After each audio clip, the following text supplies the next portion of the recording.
Hello, everyone. Welcome to Boundary Systems webinar series.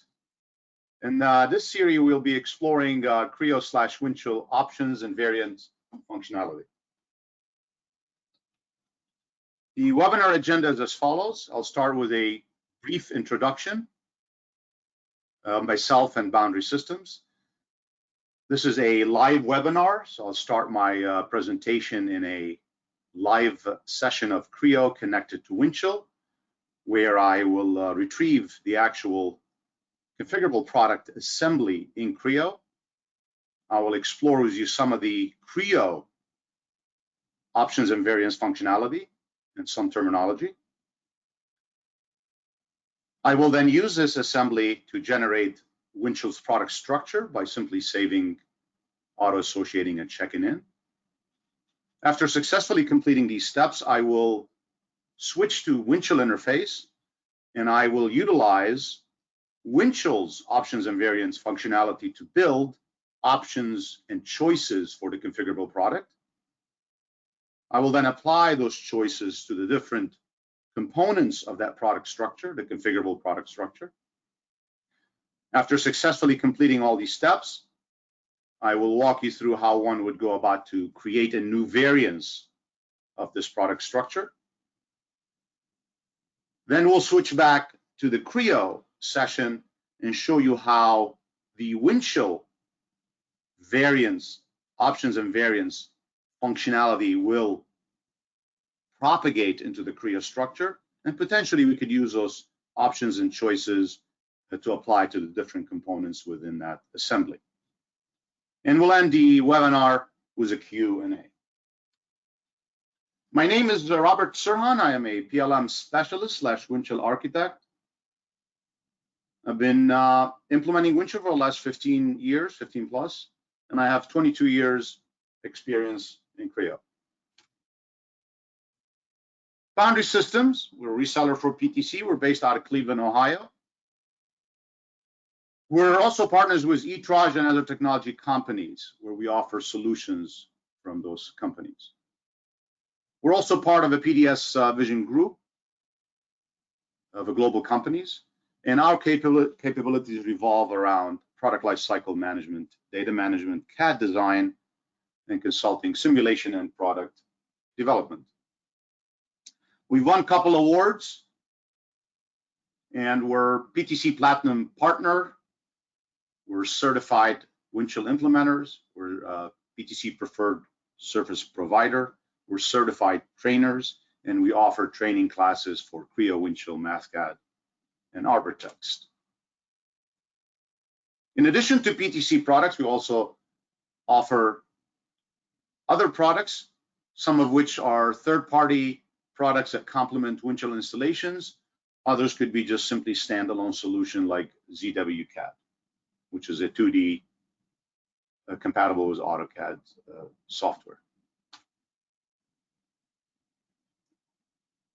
If you require additional information, you may email me directly at my email, rsirhan@boundarysys.com, or you could email our sales department, sales@boundarysys.com. For a quicker response, you might want to visit boundarysystem.com, our website. It's full of knowledge base articles and so on. Or you could also visit our YouTube channel where this presentation will be uploaded to.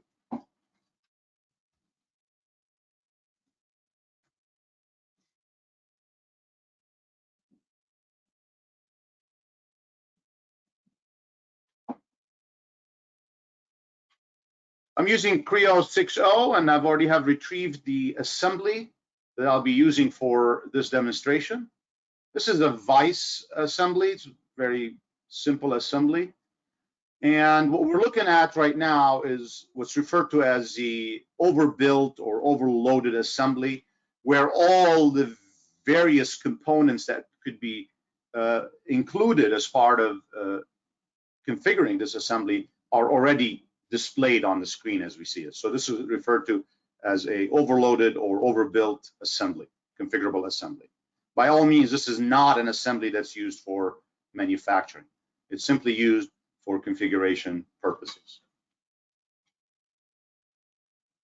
Let me start by identifying how to create such assemblies. For those of you who use CRIO and created assembly in CRIO, most likely you probably use some of these, maybe design, maybe interchange. But additionally, if you have the module, which is the options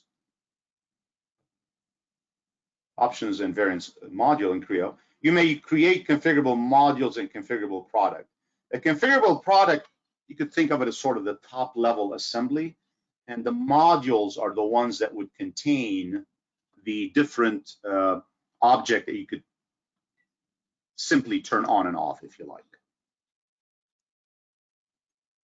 They're in the model tree, you see they have distinct icons to identify what kind of assembly it is. So you can see this is a configurable product assembly, and these are the different modules. And you can see the modules, basically, if I select this, that shows a different jaw type. And really, there's just 3 different objects assembled on top of each other. And if we look at the handle, you can see its handle had 3 and a subassembly. So 3 components driven via family table, and then a subassembly that contains the 4th option for the handle type. If I was to retrieve these, if I open these, they might look familiar to you because they really resemble an interchange assembly, where when you create an interchange assembly in CRIO, really is your motive is to do a replace using that interchange assembly. The interchange assembly itself cannot be assembled anywhere. Well, this is the big differentiator between a module and interchange assembly. The interchange assembly, or the module assembly rather, can be assembled as demonstrated here. So these are the assemblies that I just showed you, and I'm able to assemble these at the top level configurable product assembly. At this point, we don't have any choices. We have not built any choices. I have not done anything in the CRIO environment, even though you can. The claim from e.t.c is that information that you may generate in here using CRIO's variants, options and variants functionality will transfer to Windchill. I unfortunately was not successful of demonstrating that or testing that. It doesn't make really difference to me. I prefer to do it in Windchill because Windchill offers extended functionality that CRIO can't when it comes to controlling the selection of these choices to configure your product. I'll explore on that more later. But you may, after assembling, you may use a model tree. You may use a model tree to actually explore the different variations that you have established by simply identifying the different modules. And you can simply come in here and say, all right, well, I'd like to include the standard. You can see here on the right-hand side in the model graphics area how it updated automatically. And let's say I want to use the extra large handle, and you can see how it does that. And let's say we don't want this, we want the handle with a spin. So you can see how that. So as a design engineer, you may actually go through this model tree selection to build the different variation that you had in mind for this specific product. And by the way, this approach to configurable product, it could be done, it had multiple, if you like, approaches. The one we're approaching here is simply referred to as build to order or configure to order. In other words, engineering doesn't touch anything. We're just simply selecting components, building a BOM, and from that BOM, we're going to build the product. There's really no need for engineering to touch this. But of course, this approach to product configuration could be configure to engineer, configure to assemble, you name it. There's actually multiple terminologies or approaches to this type of product development. As I said, this one is simply going to be built to order. No need to go back to CRIO to identify any of this. But as an engineer, as you go through these different options that you're going to offer to create variances of this product, you could use the model tree and you could really update the assembly and maybe check for interferences, maybe see if there's any issues with the way these objects come together, if that selection was actually identified by the user.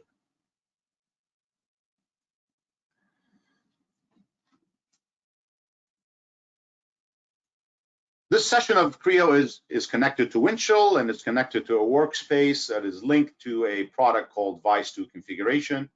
And right now, the product itself has nothing in it. And what we're going to do, we're going to simply, before I check in these CADs, I'm going to do an auto association by selecting all of these and creating the product structure. You may do that on check-in by auto associate. My preference is always in the workspace to do it manually, so that way I could have a better understanding what the system is doing instead of having to do it behind the scene. So I understand here what it's doing. It's a owner association, all that good stuff to build product structure. Hit OK, and make sure that all these WT parts will get created. For those of you who are familiar with WT parts and part structure in Windchill, you're probably familiar with just the generic icon, which is a gear icon, and potentially that gear icon could carry the blue symbol indicating that's an end item. However, when you do install the Windchill Options and Variants module, the module itself does understand, when you're doing the auto association, it does understand what is the CAD object type is. In our case, it is a product structure and has modules, and therefore you would see that the icon for these different WT parts have been identified as such. So it's not just a generic part, it is a configurable part. So that comes really from the integration between CRIO and the module in Windchill. I'm simply going to take all these and check them in.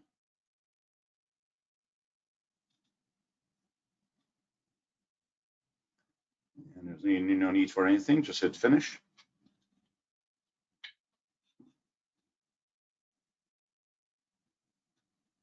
All right, so we checked all these objects in successfully. And as the system is generating the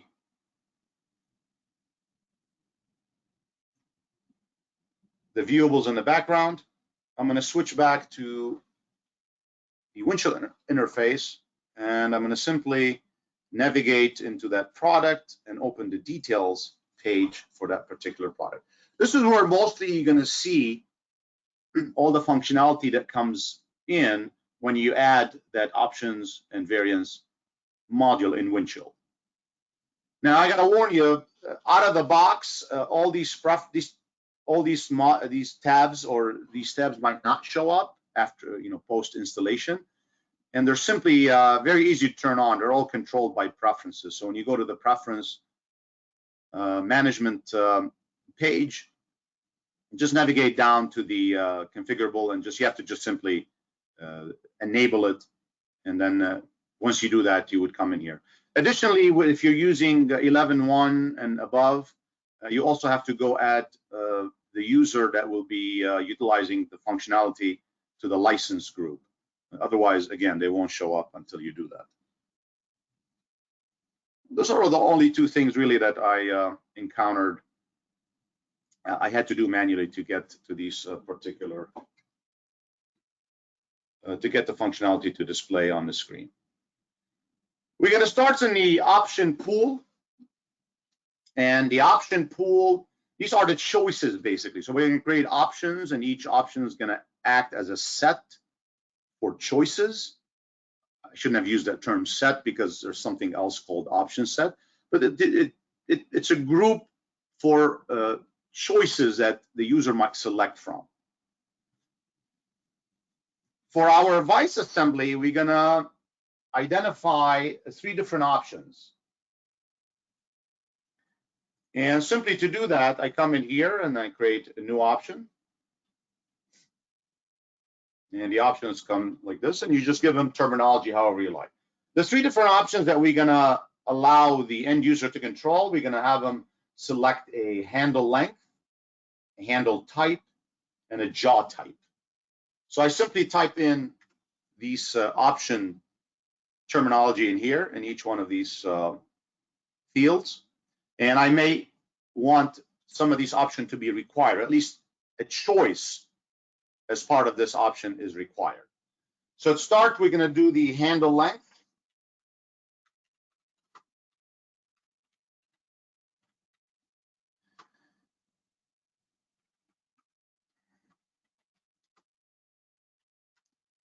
And this one is not required.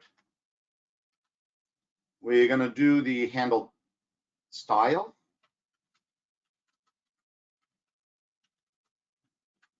This one is required, so I'm just simply going to check that box. And the last one is going to be the jaw type. This one is required. And the reason I'm appending this to the terminology V2, Vice2, because I already have a configuration product for this assembly in another one, and uniqueness is required as part of creating these type of option. And the reason why Windchill mandates a uniqueness for the naming convention, because those options and choices can be used across products, and we'll see that later. So that's simple. I just definitely in a production environment, you might want to. And again, additionally here, we're identifying that each one of these options mandate a single selection, not multiple. But you might want to enter descriptions. That probably is a good idea. So as you notice right now, that's what the interface is showing, that I have three different options associated with this particular product. And now we're going to take each one of these and we are going to create choices. So for the handle length, we're going to do medium, large, and extra large. So we'll do medium, V2. We'll do large, V2, and extra large, V2. That's simple. It okay? And you can see here, as I expand this, it shows me the options. Let's do the same thing, new choice for the handle style. So we're going to have two of these. We're going to have simple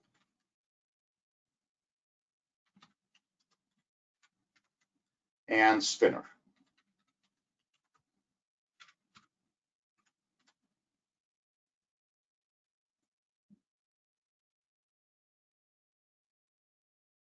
And the last one,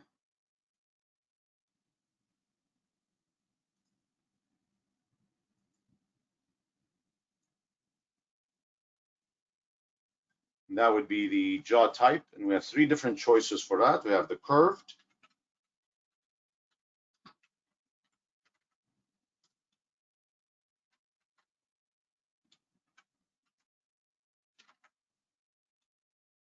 we have the standard,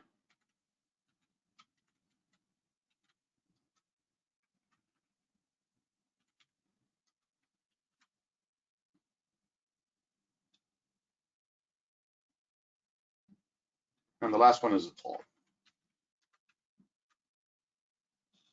So curved, standard, and tall. Okay.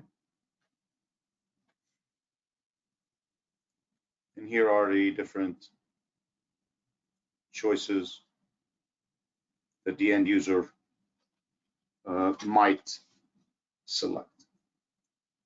So after defining these options and choices, I could, the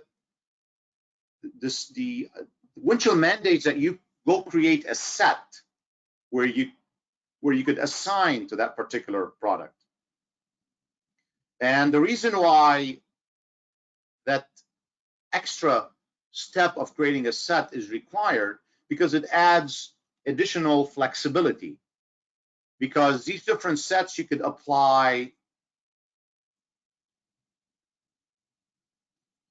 certain date to it, effectivity by date or by lot number, or depending how you control your manufacturing your product.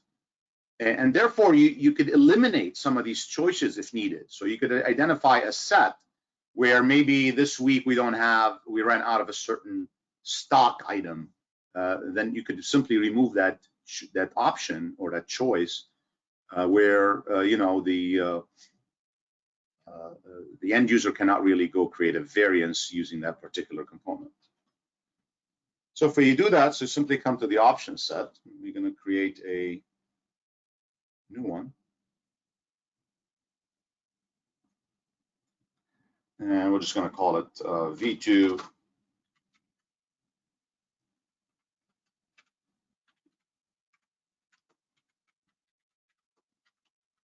config set.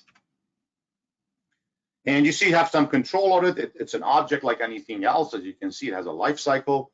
Allow exclude choices. Definitely, we're going to take advantage of that. Allow assignment of expression of a non-configurable item. No, it has to be a configurable item to allow expressions applied to it. Allow date effectivity for choices. So you could identify choices and allow them to be active as part of a certain date. This effectivity functionality is similar to applying ECNs with effectivity. Reference option pool rule automatically, so we can leave that. You manage local change independently from object. So we have some control on what we want to do here with these type of sets. So hit OK. And now what I'm going to do, I'm going to go ahead and assign the choices I want for this set. So we're going to come in here. We're going to do,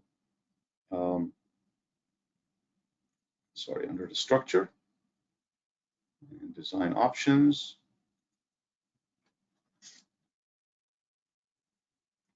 So you can see here, I select all of these. It tells me that these are the options that I picked up in this particular product.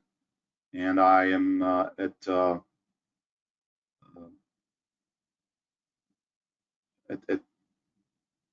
my discretion to select, add, or remove any of these. I don't have to use them all. So that's the idea of why you want to create a set, so you can have the flexibility of identifying what potential objects may be varied as part of this particular product, or the variance of a particular product. So we're going to select all of these in this case. And we are going to go to the conditional rules. And this is really the big upside in Windchill that CRIO does not offer, is these conditional rules, where the design intent here is that when a spinner handle type is selected, we want the system to not allow the selection of a handle length. I misspelled handle, I'm a lousy typer, as you probably already witnessed. So the idea is that, and in CRIO, really, you cannot do that. In CRIO, it's all visual. It might show you that something is not working right, but not really stop you, where Windchill, it will stop you. In this case here, I'm going to go write a conditional rule identifying when spinner is selected, I want to disable all three of these choices, medium, large, and extra large. So to do that, I simply, after creating the set, I go to the set structure tab, conditional rules, and create a new conditional rule. Sort of like an if statement, if you like. And we are looking for spinner. And this is a dynamic environment. It looks up those options or other choices as you type them. And we're going to come here. We are going to disable medium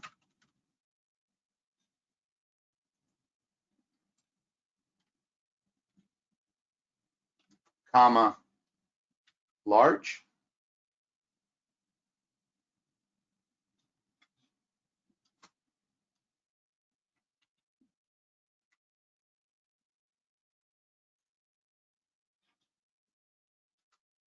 Comma, extra large.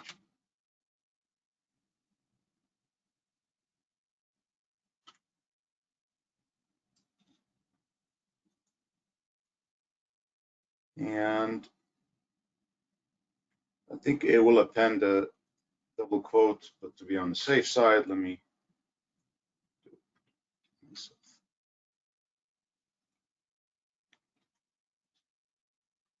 So this is the rule that you can see in here. And the rule is going to help me enforce that when a user selects the spinner handle style, the options for the handle length should be grayed out. And we'll see that later when we apply this to the product structure. Okay. Now let's browse back to the detailed page. And now we're going to assign the option set. And you can see when I click the assign or the plus icon to assign an option set to this particular product, I am presented with the option sets that I just created and also the existing one that I used in the other product, which I called master set. In this case, I want to use this guy here. No need for lifecycle state. It automatically sets it to the first state, which is in the inward. So, yeah, you know, Windchill treats these type of things, these objects, just like anything else. They're objects, they're lifecycle driven. You can see they have versions. You could revise them. I mean, obviously, when you want to make changes to these configuration, you do want historical records. So Windchill treats those objects just like any other object that you're familiar with in Windchill. It's a lifecycle managed object. It's a version object. Policies potentially could be written to identify who can and cannot modify these type of objects in Windchill. So this is really the setup. This is all the functionality that I've just explored with you are all related to the Windchill Options and Variants module. So when you install that, this is what the functionality provides for you to set up these type of structures in Windchill. So let's, I'm going to go ahead and open up the folder page for the configuration vice. And I can see right now everything got published. And we do rely, this module does rely on a CRIO view to visually present the variants once actually created.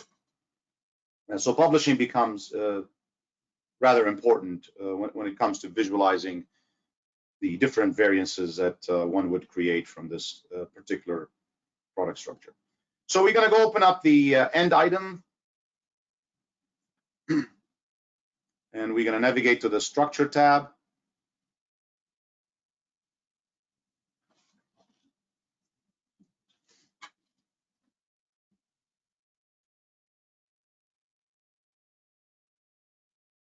Give it a second to load up here.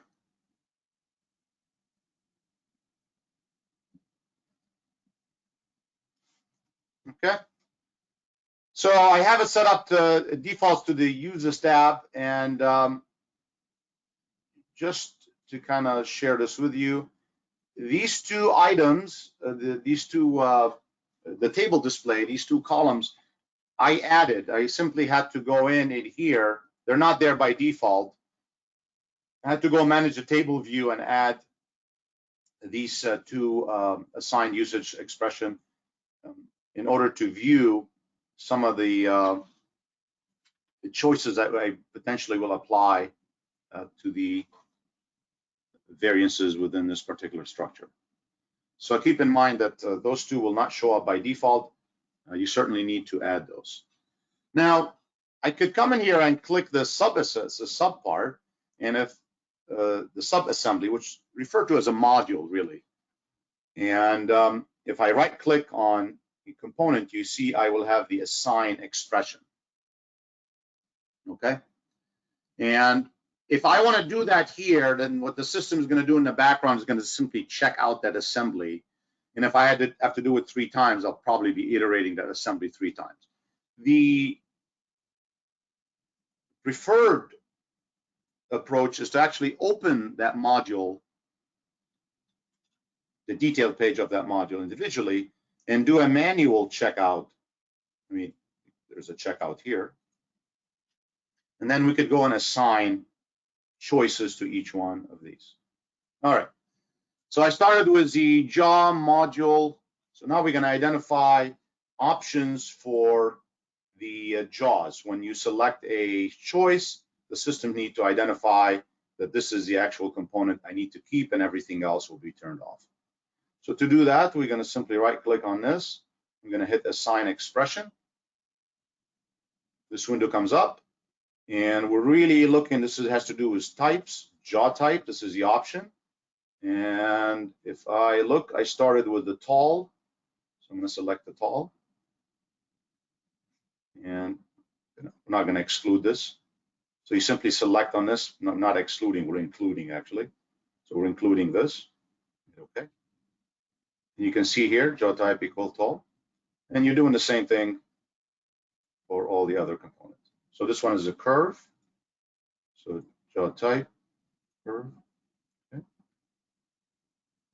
And the last one is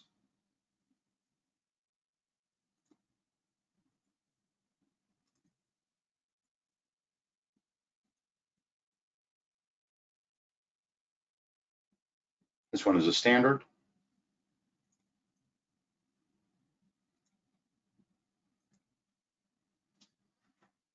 That's basically it. So the idea here is that once we go through Windchill interface to configure a new variance for this product, by selecting these, the system resorts back to the assigned usage expression and says, okay, if this one is selected, I'll keep this one and remove the other 2, and so on. So that's really, it's that simple to apply it. So I'm going to go ahead and check in this assembly or this module. May enter comments if needed. And now I want to switch back to the top level.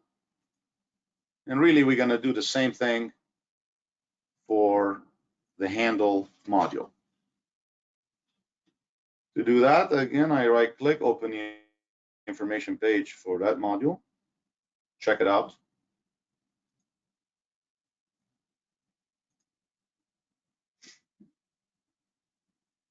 Okay. And each one of these, I will do that separately.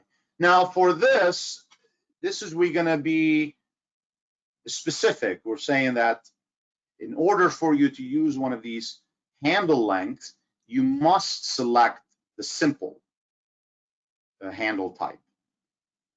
So you'll see that in a second how I do that. So right-click, assign expression. This is the handle. This is the medium. So we're going to go with handle length as medium. And for the style, it must be simple. Okay? Because the idea of it, that when I select the spinner is a sub-assembly that removes all these handles and turns on a special type of a handle with a knob on it to spin the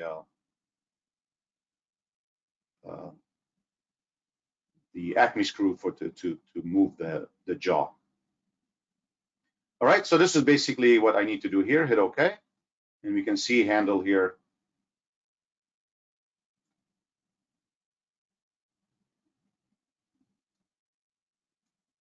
It tells me that it has to be simple and it's medium.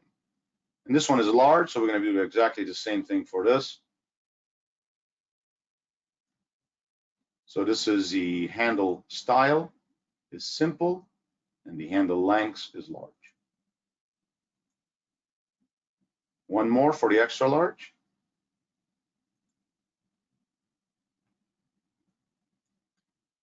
Handle length is extra large, and the handle style is simple. And the last one,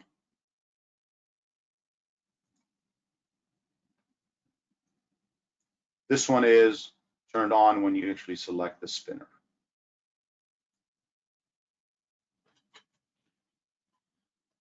this is basically it. At this point, I can actually check this guy in and go and show you how one would go about to configure a new variance in Windchill for this configurable project.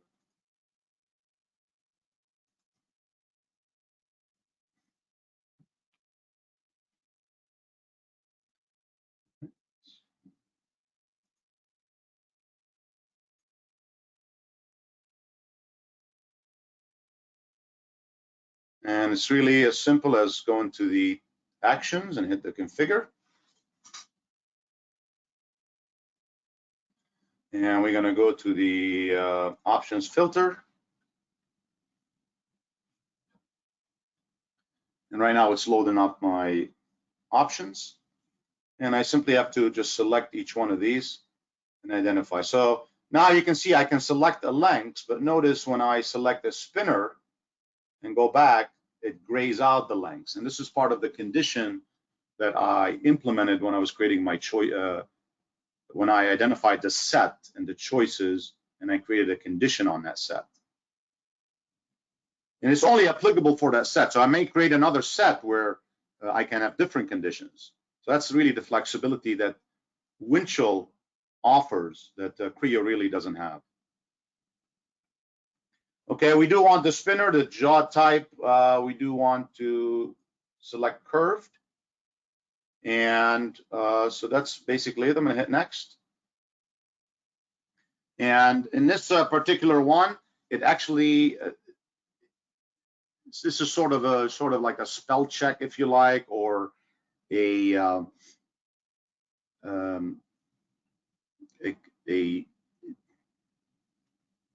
sort of a way that Windchill identifies if you've done something wrong by creating all these different conditions.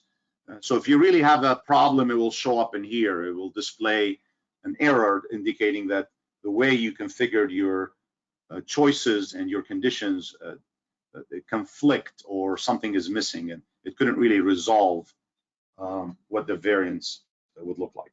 So I don't have anything here, so that's an indication that everything is going to work out okay. There's a preview. So the preview is simply telling me I have a bunch of options in here. I'm simply going to create a new variant. So I'm going to leave the default one in here. And we're going to call it V2, V1, the Vice2 variant 1, if you like. Hit next. And in here, this is step number 5. What Windchill does in this scenario, it identifies if there is an existing variant for this product with the same choices. And if there's one, we'll display it for you in that table. And at that point, you could open it and use it instead of having to create a new one. So this is really a good step in here in case, not in case, to basically avoid duplication of same variances. We don't have one obviously here because the table is empty, so I'm going to hit finish. And the system is going to, at this point, go create that variant specification object where it will have a structure. And if I expand these, you would notice I no longer have all 3 options. I just have one. This is a spinner. This is a jaw type. All the other ones were excluded. Okay.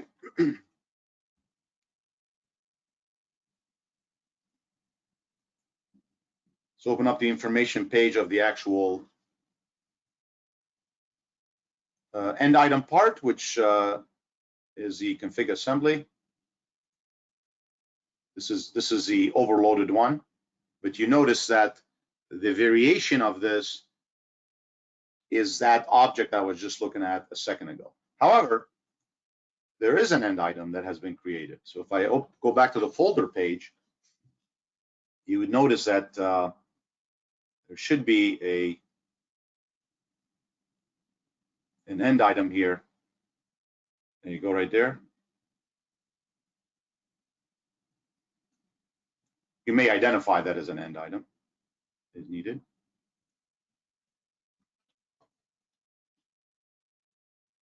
There you have it. So this is the actual BOM, if you like, the manufacturing BOM that you would use to actually order or make this particular product and deliver. Additionally, I could open this guy here just to show you a representation of this. So we could actually open in open structure in CRIO view.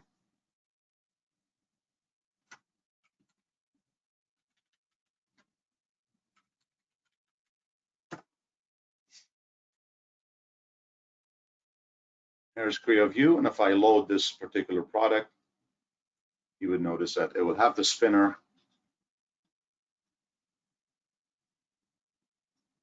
It excluded all.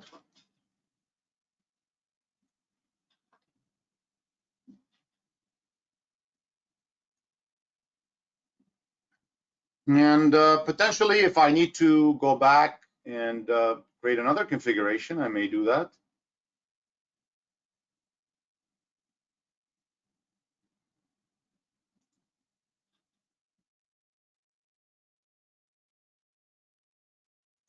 So open up hit the configure, and go to the option filter. And I'm going to use the same thing I've done just to show you. So curved, and we're going to go with a spinner. Next, next. And notice it already picked up. I mean, I don't have even to go to step number 4 or 5. Right here, it determined already that there is a configuration in the system with those choices, which is indication that tells me what it is, the name of it, and so on. And I could go open that up and identify what WT part or end item actually represent that particular structure.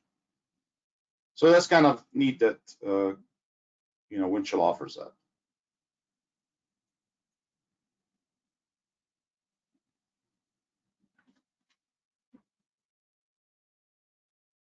As far as the functionality, I mean, we're really scratching the surface. I mean, there's quite a bit that you could do, and really the high-end functionality comes from these conditions, the rules that you can apply with conditions. So you could have it automatically select things from an attribute list. So when you're ordering a particular product from different countries, the country might mandate some additional configuration versus another country. So you could build that intelligence into those option sets, and based on the options selected, the system in the background will identify the right value for these different attributes. So right now we just simply applied these options to objects, to components, WT parts, but potentially these rules could apply to parameter values or attribute values in Windchill. All right, I'm gonna bring CRIO back. Let me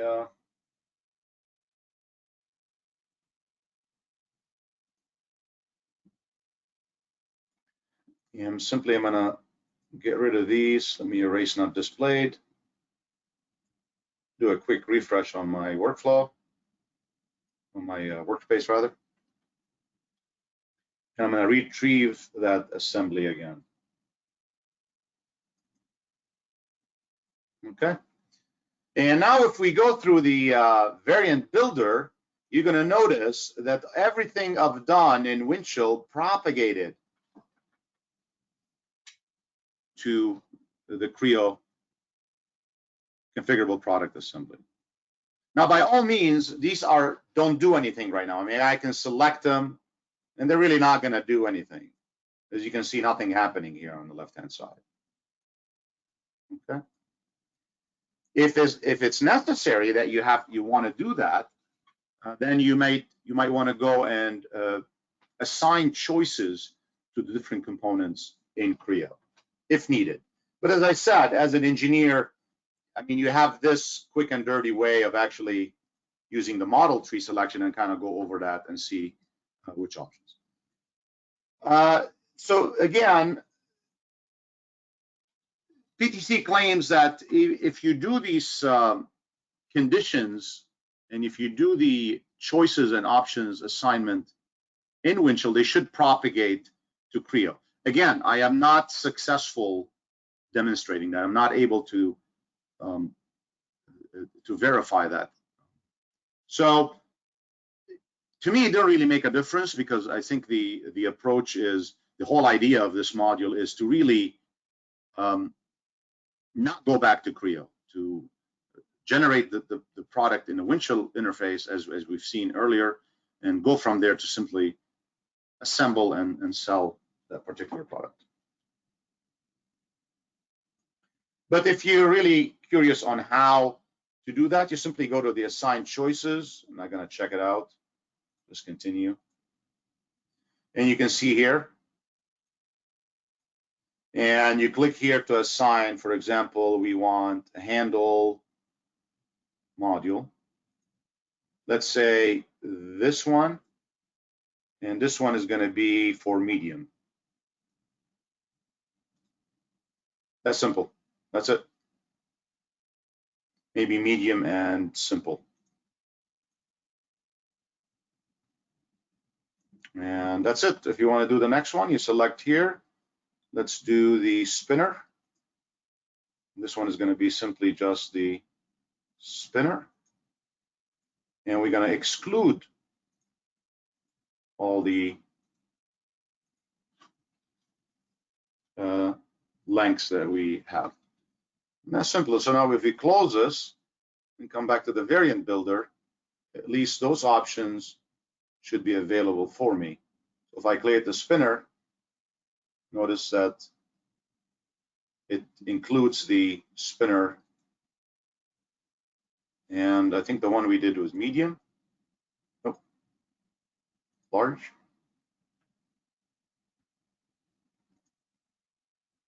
I think it was medium. And that's basically it. If you want to do this for some sort of variation, you may do it. You would notice also, I should point out, is that, look, the actual variation or variant that we created in Windchill does propagate here. So in case you wanted in case your product configuration is a product configure to engineer or configure to design, or whatever it is that your product configuration might be set up to do. So once that variance is created in Windchill, the components and all the options that were selected do propagate here, so you may select them. Now, if your intention is to actually see what that assembly looks like and maybe apply additional engineering to it, maybe additional design or whatever you want to do, then by all means, you definitely need to apply the choices to the different components in your CRIO configurable product assembly. That is definitely mandated. Otherwise, if you select on these, it doesn't really.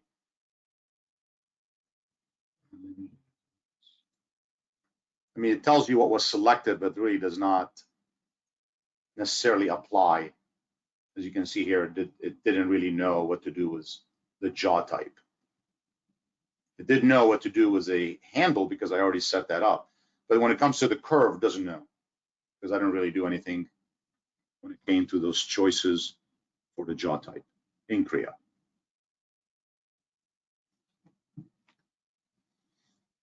Okay, that brings my demonstration to an end. I am open for any questions.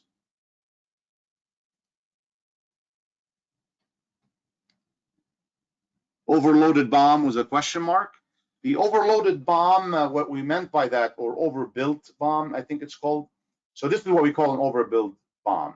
So the idea here is that you can see this is not something that I can make, because it has all different lengths handles already there. The unique spinner handle, so they're all assembled on top of each other. That's not how you sell a product. You sell a product based on what choice do you want? Do you want the spinner handle? Do you want the long, the short? What is it that you want? Additionally, in here, you could see the jaw type. So the jaw type has all 3 different jaws assembled on top of each other. We don't sell this product like that. You have to pick which one you want. So this is what's referred to as the overloaded bomb. And I have a joker called Greg Morris that wants sushi for lunch.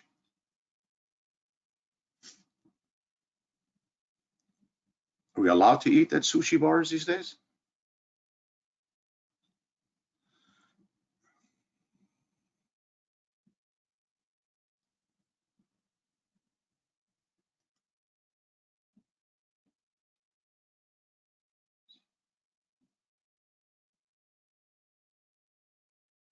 I have a question here. It's a good question. Are we able to put WT parts numbers that represent components that are not necessarily model? Absolutely, absolutely. And that's, I mean, that's really the upside of using product structure in Windchill.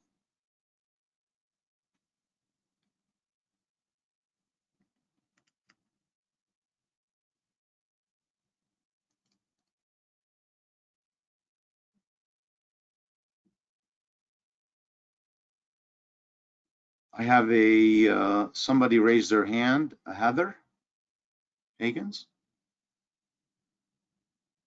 Heather, if you have a question, you might want to type it in. How would that look like? How would that look in CRIO? I'm sorry, what?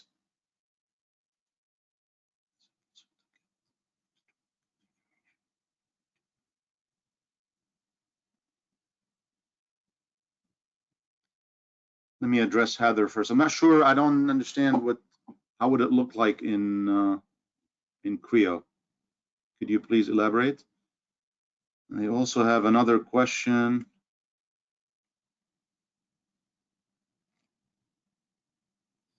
How do you extract a manufacturing BOM? Yeah, I showed that in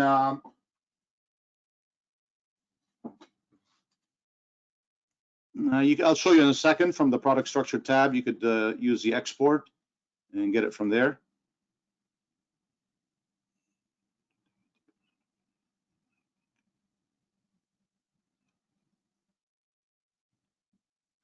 Oh, okay. So I'm back to Heather here. I think clarified the question. How would putting WT parts into Windchill look like in CRIO? They don't. That's the idea. The idea that in Windchill you may edit the BOM outside of CRIO. Okay, so you could start having CRIO create the initial BOM where the user of CRIO, the designer, the engineer, would have responsibility to identify the product from a design or engineering perspective. But later on in Windchill, when that BOM propagates or is ready for manufacturing, a quality engineer or a manufacturing engineer might look at that BOM and might be interested in editing that BOM to add components. They're not really affecting or related to engineering or design. Things like the colors, things like the box need to be shipped in, and many other things that potentially quality and manufacturing might be interested in adding to develop a BOM ready for manufacturing.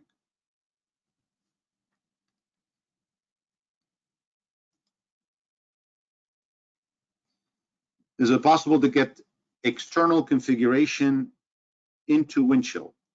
External configuration.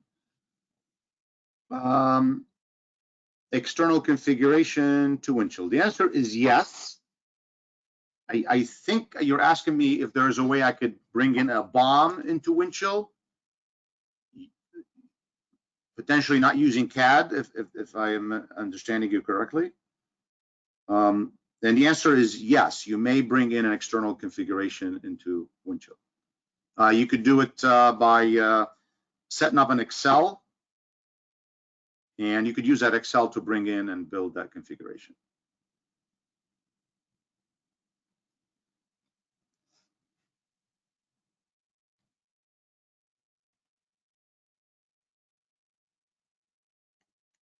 You're welcome, Morris. You're welcome.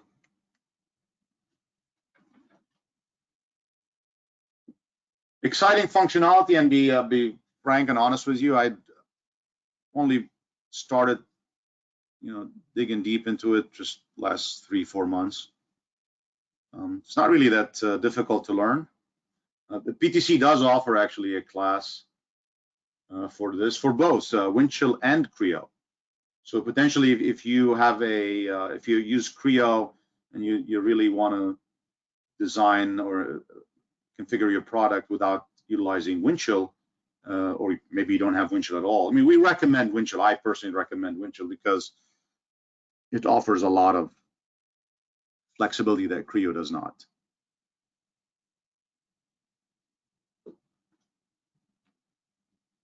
All right, I got 4 minutes left.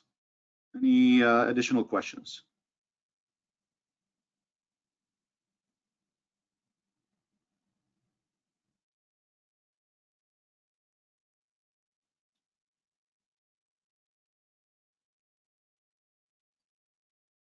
Doesn't look like it. Okay, thank you all for your time. Thank you for attending, and I hope to see you soon in a new webinar. Have a nice afternoon, everyone.